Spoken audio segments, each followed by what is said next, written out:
Canada is in a high-stakes global chess game, so let's get you on board. David Common, what is happening on HMCS Ottawa? Well, Adrienne, we're out here in the South China Sea, and a helicopter launched from this Canadian warship ended up stumbling across a Chinese aircraft carrier. It was chased away by Chinese helicopters. Hardly the only encounter on this journey.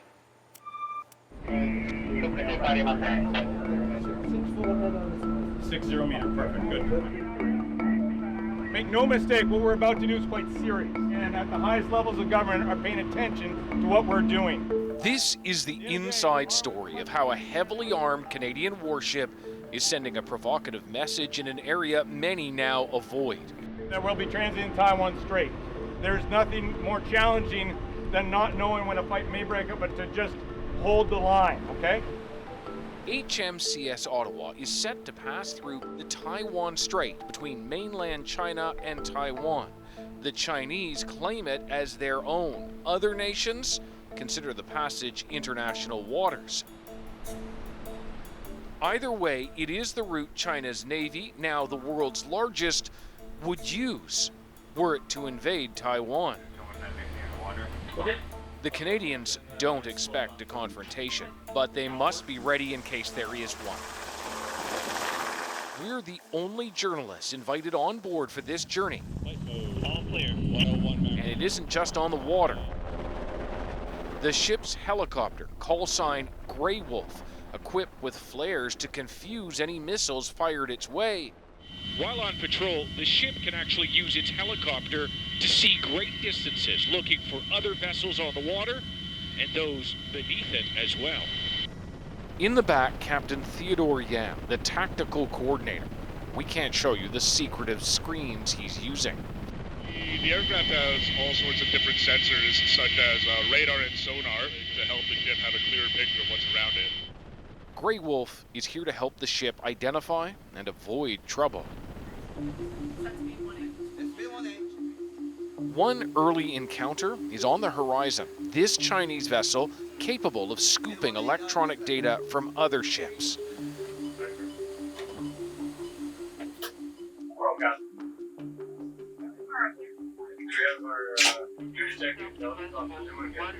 This is Chinese warship 161, over.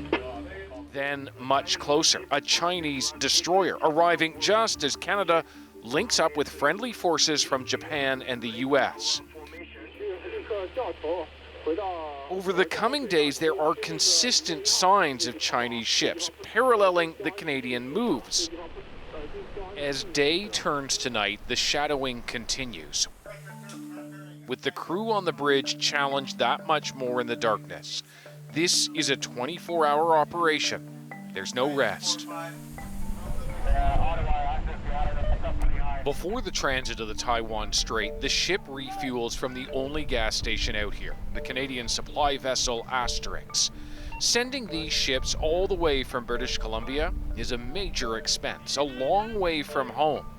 But the federal government has deemed it a strategic priority. Steer 220. Steer 220. Now, the day they've spent weeks preparing for. So this is monitor. As HMCS Ottawa turns into the Taiwan Strait, it follows behind an American naval vessel, the USS Ralph Johnson, flanking them both 3 ships from China's Navy. Now, if you look at it from China's perspective, their shores are less than 40 kilometers away. And so when foreign warships of an adversary perhaps go through the waters in your backyard, of course, you will send others to watch. China has characterized previous crossings as stirring up trouble and call out the American vessel on the radio. You have entered China's contested zone. What's your intention? Over. This is U.S. Warship 114. I'm a sovereign, immune United States naval vessel. What's happening out here on the water is a microcosm for deteriorating relations between China and both Canada and the U.S. Such a journey 4 years ago would have been normal without warships shadowing each other. Just 6 years ago, this same Canadian ship pulled into Shanghai for a visit, welcomed and celebrated by China's Navy. Yeah, roger, report. The change in such a short time is difficult, for the most senior Canadian sailor, Commander Sam Patchell. There's a loss of trust, and so everyone here is a little bit on edge.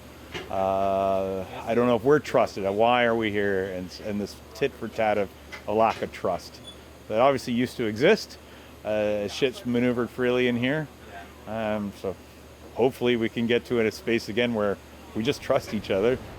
The Taiwan Strait is also where a vast fishing fleet operates, and that is a risk for the Canadians. When this fishing boat turns towards them, there isn't much room left to maneuver. He came a little closer than I would have liked. Ottawa's captain knows that. Avoiding any incident, whether with China's Navy or another vessel, is critical. I don't want to do anything that could lend or lead to discredit to us. And with the world watching, it would be very easy to use that information against us in Canada and delegitimize our presence. They steer the lumbering frigate around the fishing vessel. The American ship suddenly shifts too, but not out of risk of a collision, more a suspicion that this vessel may be used for surveillance, even if it appears to be a fishing boat. Three Chinese shadows on the side here. Throughout, the ship is mirrored by a Chinese destroyer and 2 guided missile frigates. They're never far, but not that close either. The young sailor's part of a strategic game, its main stage, the international political arena, but seen more viscerally here on the water. 2 nations, barely talking, in a stare-off at sea. Always safe, but also with a hint of danger. And big questions about where this is all heading next.